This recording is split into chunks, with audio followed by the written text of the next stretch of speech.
वसीम रिजवी द्वारा supreme court में कुरान पाक की 26 आयतों के खिलाफ दायर की गई याचिका हो या जयपुर के इंटर की पॉलिटिक्स साइंस की बुक में इस्लाम के विरुद्ध लिखी गई कोई टिप्पणी हो, साथ ही इलाहाबाद में अजान का मुद्दा हो और इसके साथ ही गाजियाबाद में एक मुस्लिम लड़के द्वारा मंदिर में पानी पीने की पिटाई का मामला हो, सभी को लेकर मुसलमानों में आक्रोश है। हमने इस संबंध में विभिन्न धर्मों के लोगों से बात की। सभी का कहना था कि सभी धर्म हमें एकता, भाईचारे और इंसानियत का पाठ शिक्षा देते हैं। हमें चाहिए कि हम सब मिलकर एक दूसरे का त्यौहार मनाएं और एक दूसरे के सुख दुख में साथ आए। कोई भी धर्म हमें आपस में नफरत फैलाने का पैगाम नहीं देता। खास रिपोर्ट। इस आयतों को हटाने के लिए दायर की गई याचिका और उसके बाद गाजियाबाद में मंदिर से पानी पीने पर एक छात्र की पिटाई की गई।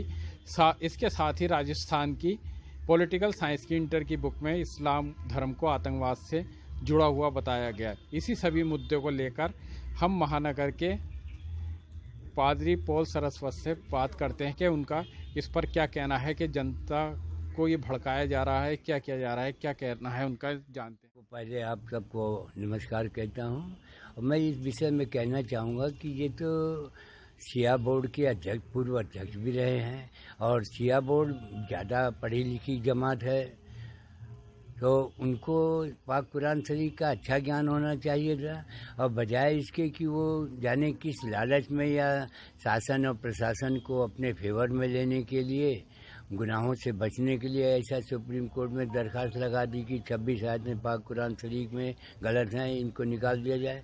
धर्म ग्रंथ में ये कहना चाहूँगा कि चाहे चारों धार्मिक किताबें, चाहे वो तौरात हो या जबूर हो या इंजील है या पाक कुरान शरीफ है, इवन जो हिंदू धर्म में पुराण है, वेद हैं, गीता है, रामायण है, सब परमेश्वर का वचन है। ये कोई गलत नहीं होती है, सोच हमारी गलत होती है।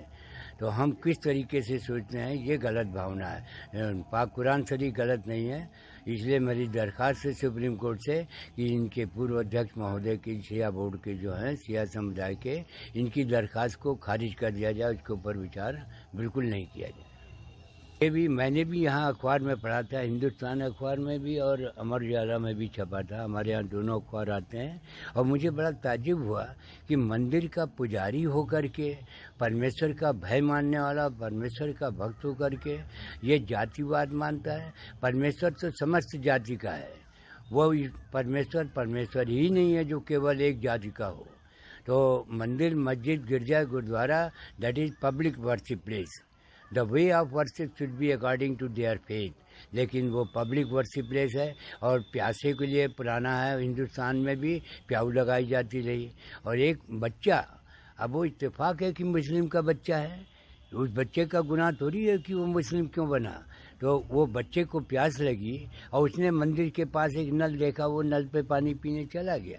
तो इसमें तो खुशी होना चाहिए मंदिर में, और जगह जगह प्याऊ लगते हैं तो उसमें ये थोड़ी कि केवल हिंदुओं को पानी पिलाएंगे या केवल मुसलमानों को पानी पिलाएंगे। जो भी आए प्यासा हो पानी पियो।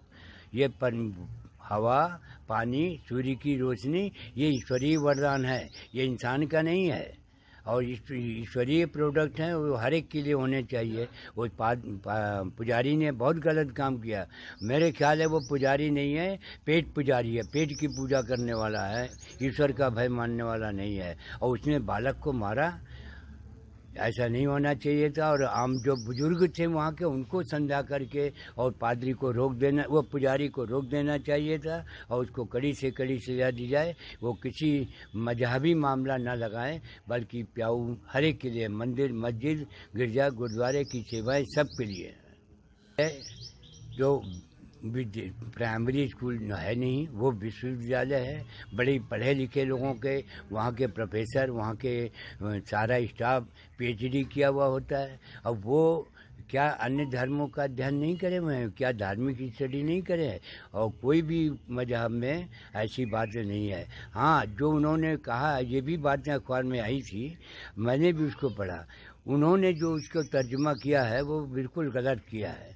पाक कुरान शरीफ में ऐसा कहीं नहीं लिखा है कि आतंकवाद करो या जाकर के लड़ाई करो या शराब पियो या सिगरेट पियो या बलात्कार करो या चोरी करो। हमारी सोच गलत है और मैं यही कहना चाहूँगा कि तौरेत हो या जबूर हो या गीता हो या रामायण हो या वेद हो या पाक कुरान शरीफ, वे ईश्वर की किताब है और इसमें सच्चाई कही गई, ईश्वर का वचन है।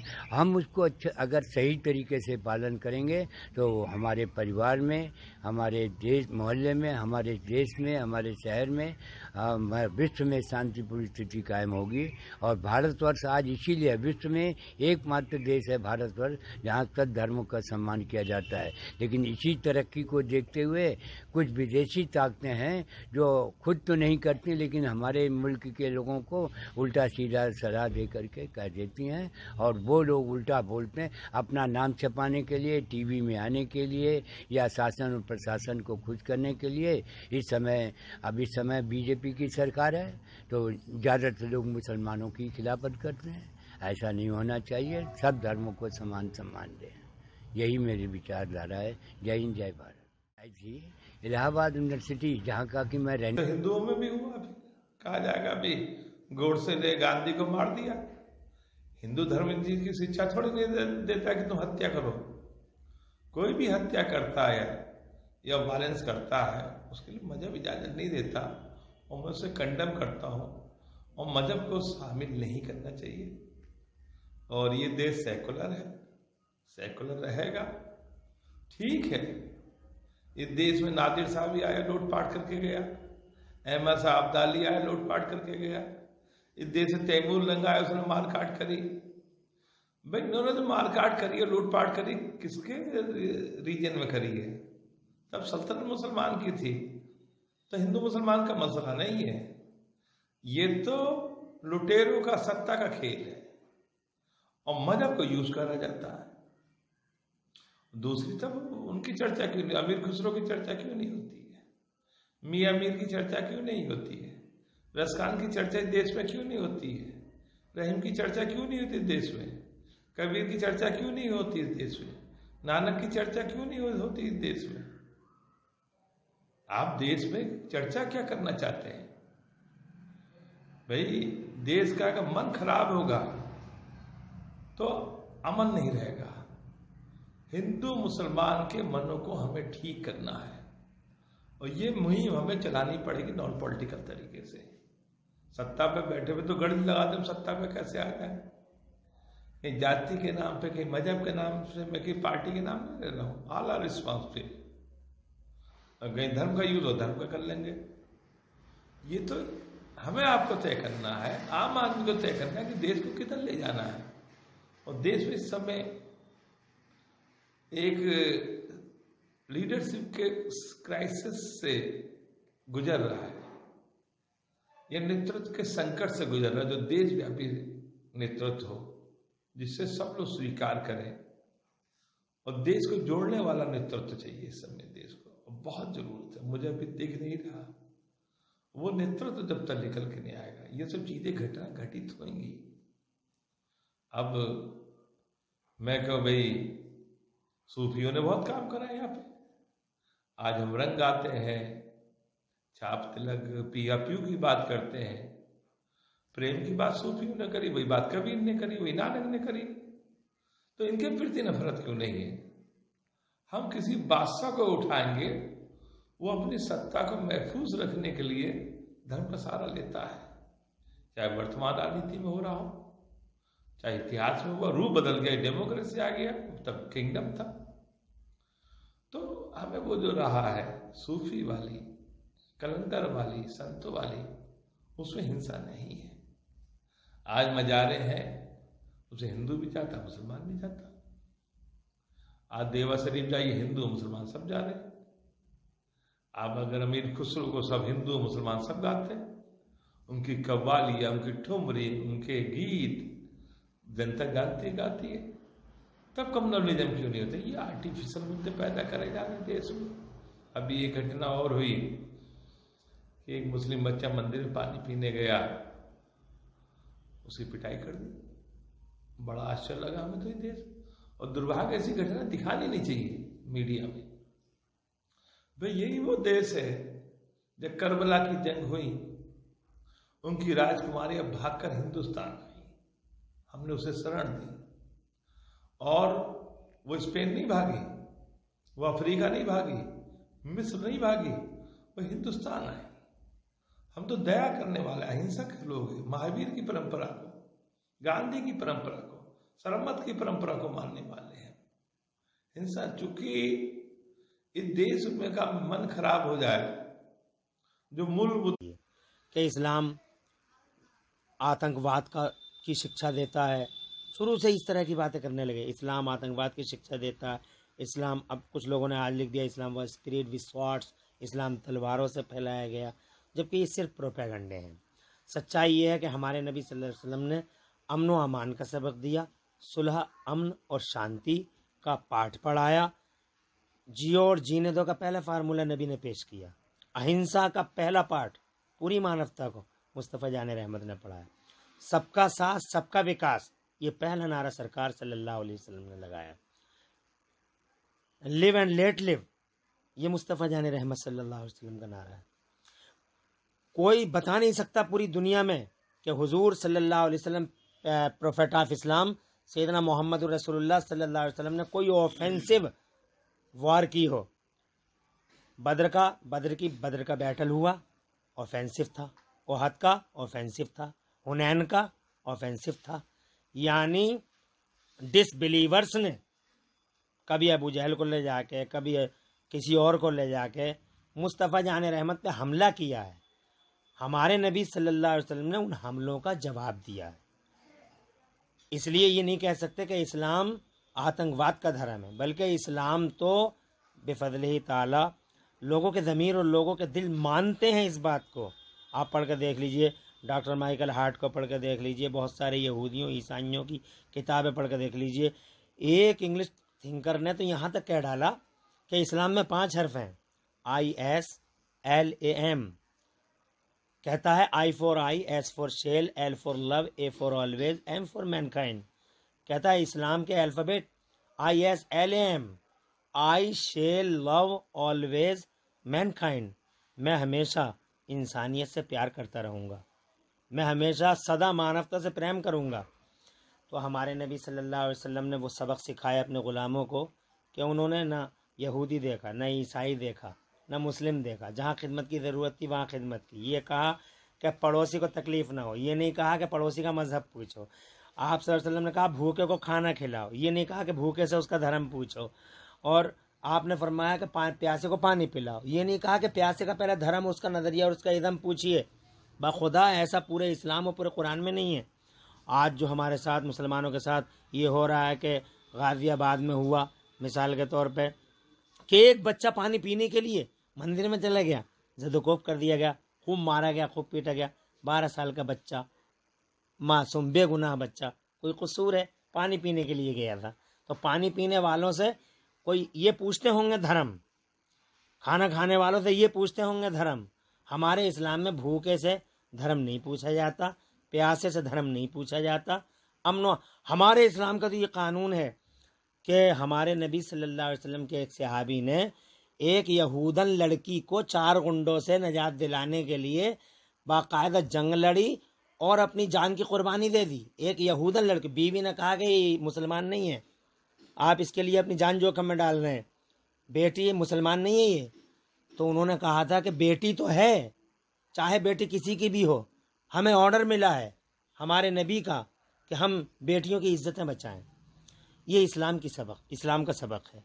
मानवता की वो मिसालें कायम की हैं इस्लाम ने, जिसको रहती दुनिया तक फरामोश नहीं किया जा सकता। लेकिन इस्लाम और कुरान के ख़िलाफ़ तरह तरह के प्रोपेगंडे हैं।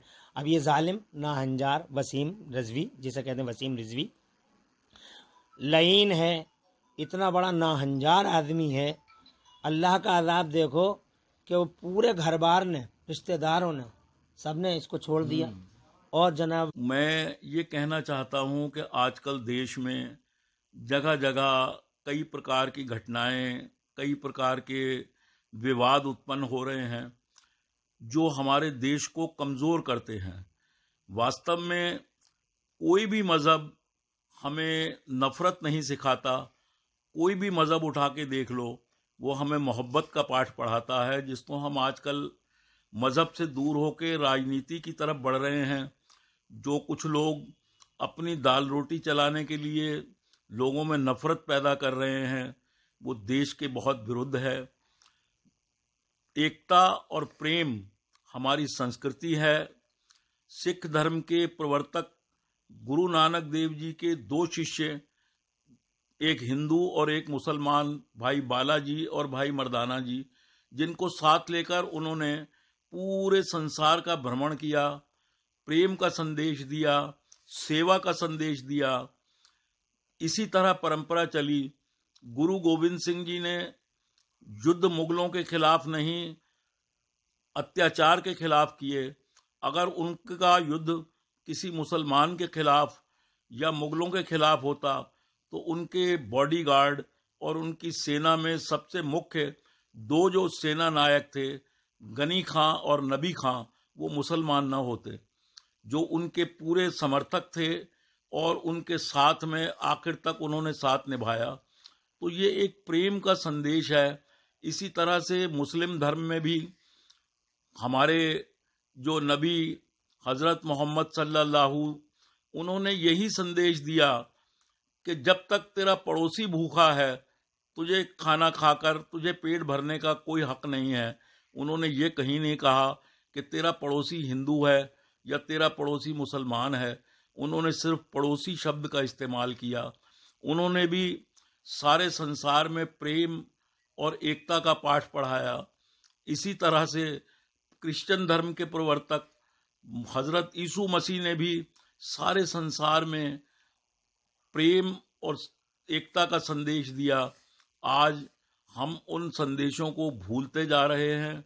अपने स्वार्थ के लिए हम कुछ लोग, वो हर मज़हब के कुछ लोग जो स्वार्थी हैं, चाहे वो सिखों में हों, चाहे वो मुसलमानों में हों, चाहे वो हिंदुओं में हों, चाहे ईसाइयों में हों, कुछ गिनती ऐसी होती है, कुछ लोग जो अपने स्वार्थ के लिए ऐसे काम करते हैं जो देश के विरुद्ध जाते हैं और देश को बदनाम करते हैं और पूरी कौम को बदनाम करते हैं।